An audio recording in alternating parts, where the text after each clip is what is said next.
VigilanteWilliamson here with a very simple question. Is Canelo Alvarez trying to duck David Benavidez and Dimitri Bivol? They both have the same initials, just realized that. I asked because the big rumor is that Canelo Alvarez is fighting Jermall Charlo. And Jermall Charlo hasn't fought in 2 years. In fact, he's 32. Had he had his last fight 2 months earlier, he would have never had a fight in his 30s. That's how long the layoff has been for Jermall Charlo. His birthday's in May, and his last fight was June of 2021, for those wondering. And to me, this looks like a duck. I can't help but to think that this is a duck. Canelo has gotten a lot of criticism for some of the people he fights. He's been celebrated for, quote unquote, cleaning up the division at 168, but he hasn't really done a good job at defending the belts since he's gotten them. He fought Bivol at 175 and wanted a rematch at 175.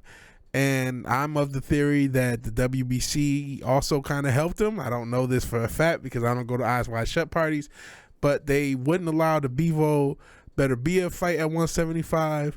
And I think that was to kind of pressure Bivol into fighting Canelo again. I don't know that for a fact. It's just my theory. But Bivol said no. He did not want to fight Canelo unless he had a chance to get those belts at 168. Benavidez has been calling out Canelo for a while. I know there's been some criticism of Benavidez's resume, but he just beat Caleb Plant recently, and that should have made him the mandatory for those belts. But it doesn't look like it's happening. And it looks like Jermall Charlo, who's been out of the boxing ring for 2 years and has had noted mental issues, that is Canelo's next opponent. And it should also be noted that he didn't fight Jermall Charlo 2 years ago. He didn't fight him when he was a much more active fighter, and he was a guy who wanted that fight back then.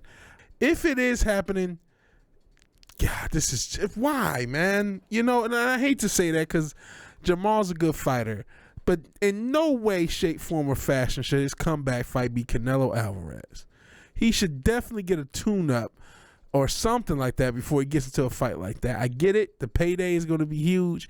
But, like, this is so scummy, and I'm just sick of this. Why is this boxing? Why is it this way? Why does it have to be so scummy? Why does it have to be so janky? Shout out to Jermall, and I apologize if I've said Jermell a few times. I get them mixed up, just like everyone. They're twins. But shout out to Jermall. You know, I wish him well. I hope he has a good fight if this is the fight. And I hope he gets a huge payday, but I don't think it's quite fair for him to try to go into this fight after such a long layoff. And I don't really think his promoters or trainers are thinking of his best interest as a fighter, or even himself, but maybe he's just thinking this is my best interest financially. This is, you know, going to make the most money, which is true. That's probably the biggest money fight he can make. And so there you go. And I don't think it's right. I really don't. But what do you think? It's not about me. What do you think about this fight? It is still rumored. It's not confirmed. It's supposedly 90% closed, but we know in boxing that doesn't mean any goddamn thing, because just because a fight's supposed to happen or it's almost closed doesn't mean it's closed. But what do you guys think? Do you think Canelo's ducking? Do you think Jermall Charlo is the best available opponent for Canelo Alvarez at this stage in his career? You tell me what you think. If you like the video, please like the video. If you're so obliged to share and subscribe, please do that. And even if you do none of these things, thank you for watching. Thank you for your time. Good night and God bless. Oh, real quick, I also understand. I know people are going to come back and say, well, they're both 32. True, but one hasn't fought in 2 years. That's still not fair. So, again, if you like the video and all that other good stuff, I'll talk to you guys later. Peace.